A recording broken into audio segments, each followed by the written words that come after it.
becoming bland. It's becoming oversaturated. Everyone's talking about the same thing. The discourse is the same. What's up, YouTube? It's tiny.sey, and I'm back with another YouTube video.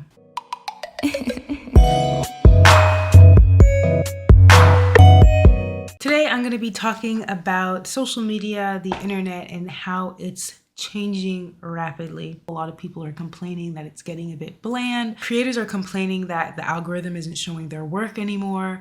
I think we all notice how a lot of things are the same. Jokes are ran to the ground. And I think it's because there's just so many people on social media. So I think it's a really great thing that social media has come this far. But of course, this is introducing a lot of new problems, some of them that I mentioned. Today, I'm going to focus on two of the really big things that I've been noticing with social media. The first thing is that everyone's feeling more inclined to post on social media, whether you're a content creator and even people that are in more traditional paths of a career. Just everyone is feeling more pressure to post in a less authentic way. I think the second thing that we're seeing is that imitation is becoming way more normal. The fact that a lot of creators are having to regurgitate the same discourse over and over in order for the algorithm to push their content. And of course, as always, I do have my positive aspect on this phenomenon that's going on. I don't think it's all doom and gloom because change is constantly happening, but I just think it's so interesting, the shift that I'm seeing, and I think everyone else is seeing. I don't think I'm the only one that's been noticing this. So let's get into it.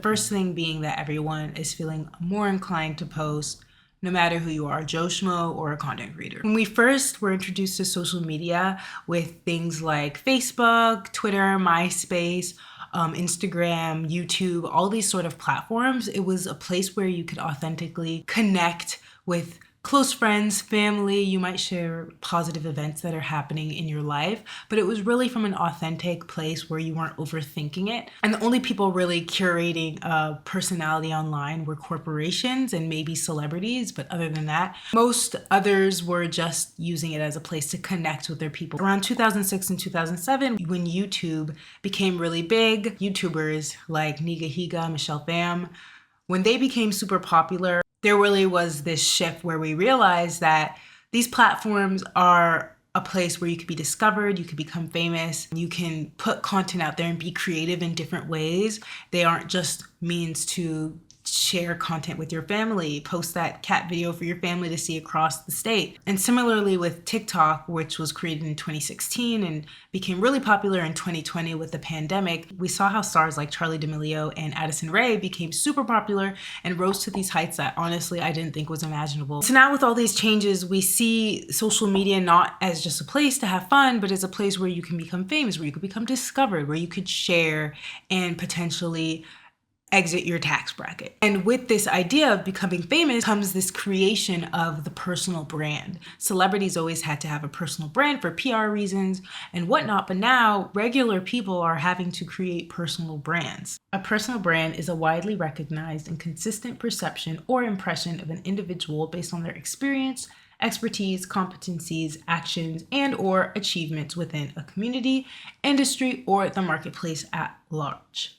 It's how you curate yourself to your audience, to whoever is consuming your content. As I was doing my research, I saw an article named Everyone's a Sellout. And in this, she writes, Albers, who is 39, is an expert in what she calls online business industrial complex. The network of hucksters vying for your attention and money by selling you courses and coaching on how to get rich online. She's talking about the hustle bro.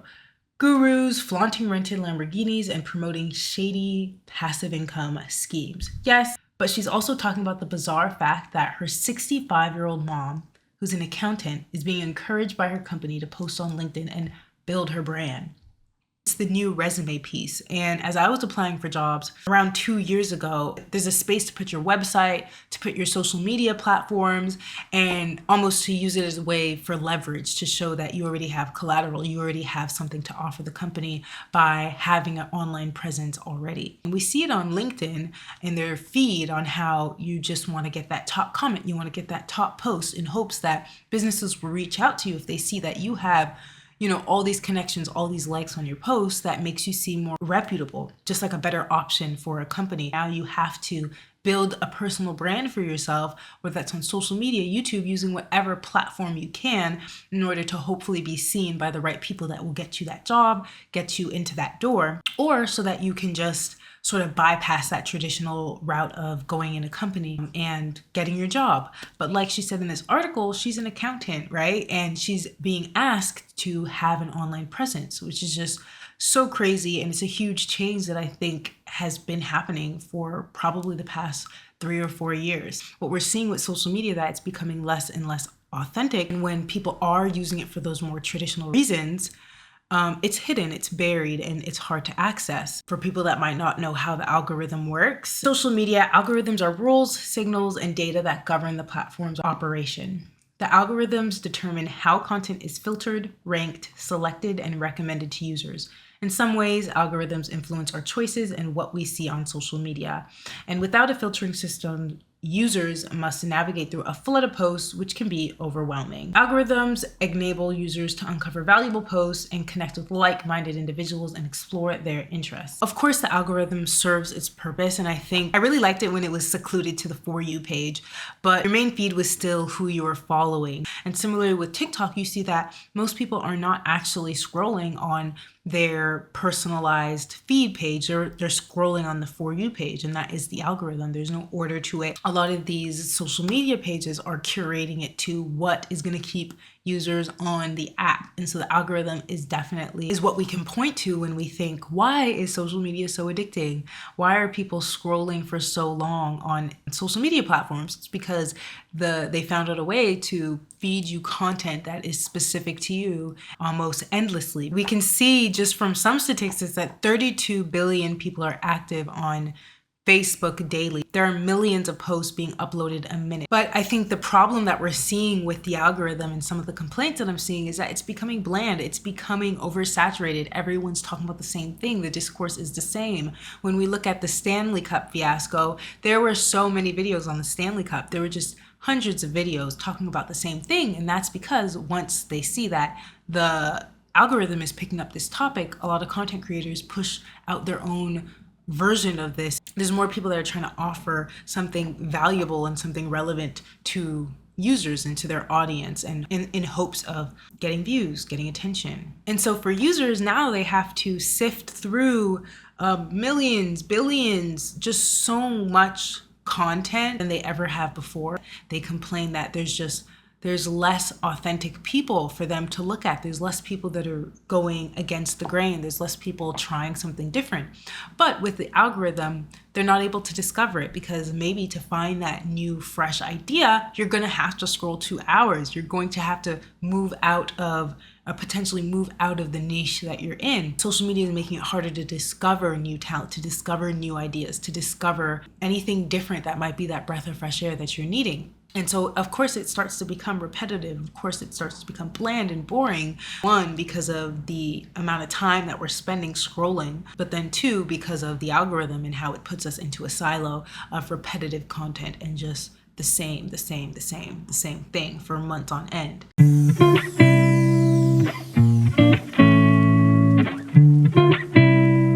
And I think the second thing that we're noticing with social media is that it's becoming more about imitation in order to be seen and be discovered. And it's less about authenticity and creativity. Content creation is a process of generating topic ideas that appeal to your buyer persona, creating written or visual content around those ideas, and making that information accessible to your audience as a blog, video, infographic, or other content forms.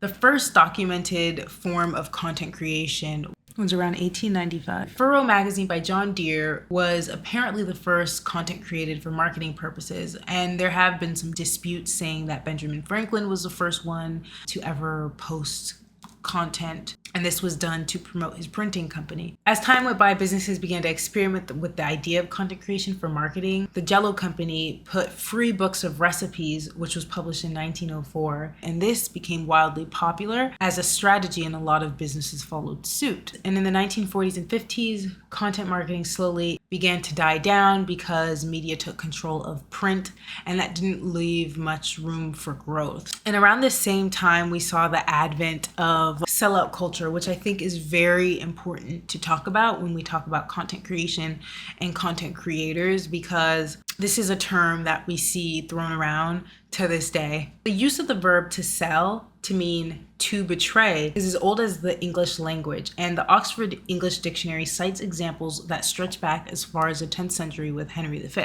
The sellout was a term that was thrown at artists in particular for people that decided to partner with major corporations, acquire sponsorships. And this was also something that was used to sort of say that someone's morals were being compromised. They were going outside of themselves in order to get fame, attention. They were essentially selling out to the corporations, selling out to the whole fanfare of it all. And it was oftentimes used on musicians. Some musicians that had a Black audience were called sellouts when they would start to create music that was geared towards a more white audience. So it's sort of a saying that you are compromising your morals or who you originally were in order to go big, to really make it. In the essay collections, The 90s, Chuck Kolsterman defines the term sellout not as someone who sells something in order to get rich, but someone who compromises their values to do so. This action was particularly bad if the compromised person was still doing the same work they'd done before.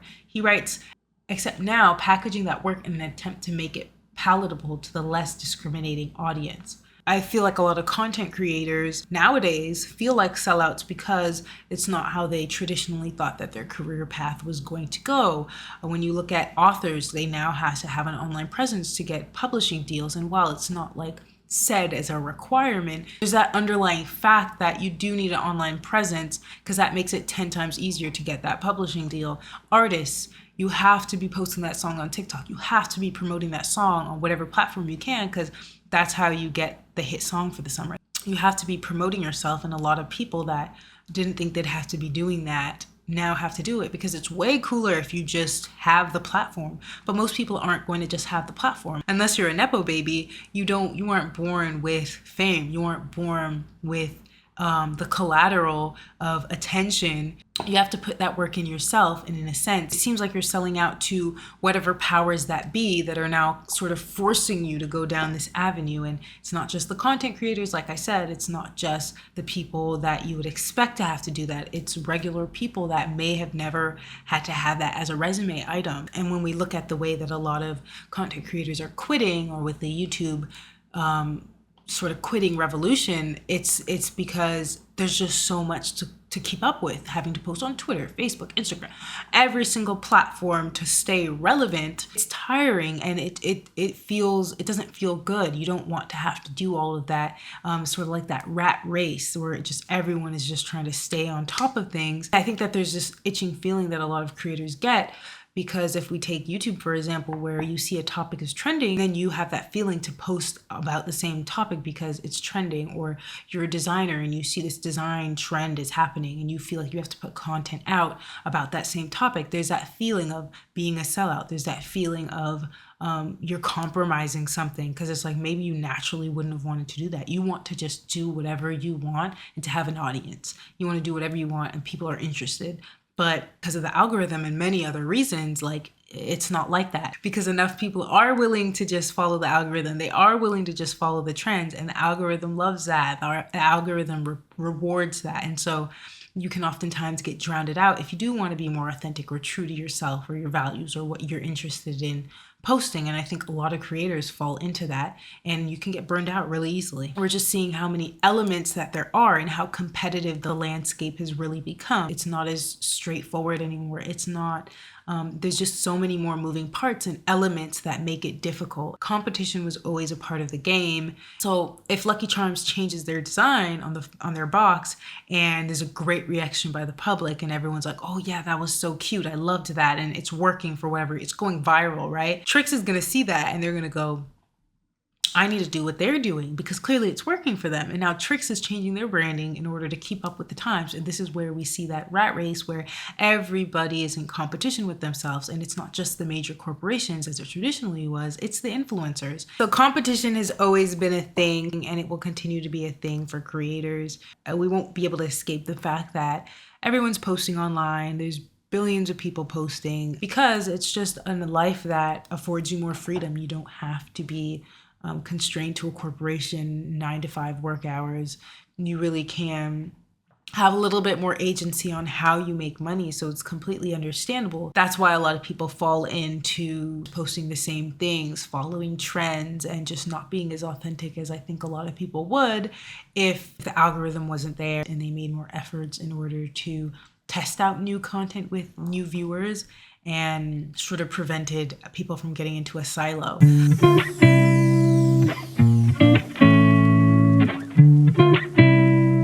End of the day, I think change is always happening. If you go 10 years back, no one would have guessed that this is where we were going to be in this sort of landscape of content creation, especially with TikTok. That was the most recent huge change that I'm sure a lot of people didn't expect and that they didn't see coming.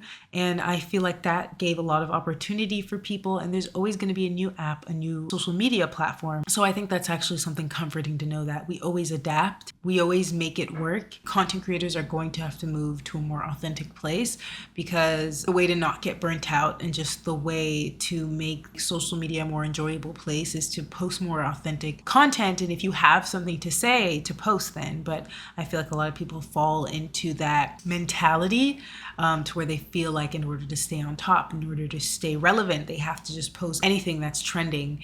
And I feel like it's more genuine when you actually add to a conversation or add to a trend with something new, something a bit more creative and innovative, with your own twist, your own personal twist. And I think people are going to start to move back to that time where it was a little bit more authentic and people were a bit more experimental and willing to fail. People are just too aware of how much it can affect your life. And I think that goes for everybody. Some people were toying with the idea that they'll remove likes, comments, subscriber count, like you won't be able to see that anymore. And so just sort of those metrics that get in a lot of people's way from being authentic and just trying out new things might disappear. And I think that is a scary idea to think of, because then how do you measure yourself up? How do you compete with others if you don't know what's doing well? You don't know how you stand out. But like I said, that's why authenticity is going to come back, and that's why putting out original ideas is going to become popular again, because if you don't know what's actually performing well, then there's more space for you to do whatever you want as a creator. In return, regular people won't be asked to start posting on social media in hopes of getting jobs. Like an accountant won't have to post on LinkedIn and all these other websites in order to get a job. It won't be a resume item anymore, because you can no longer measure somebody's success based on how well they were able to build their personal brand and market themselves. Yeah, I think this is all just so absolutely interesting, and it's just a huge change for everybody. The world is changing for everybody. I'm interested to see how this evolves, and hopefully it's in a positive manner. Hopefully it's in a way that benefits the public, and it benefits the industry of content creation, and that people are still able to promote themselves, of course, and still able to make a name for themselves, but hopefully it's just in a more healthy way, and in a way that avoids that feeling of selling out or that feeling of burning yourself out because you're just doing things that you don't really want to do that aren't genuinely you. That's all I have for you. Tell me what you think about social media and how it's been changing, and if you've been noticing any differences on social media. Don't forget to like, comment, and subscribe, and I'll see you in the next video.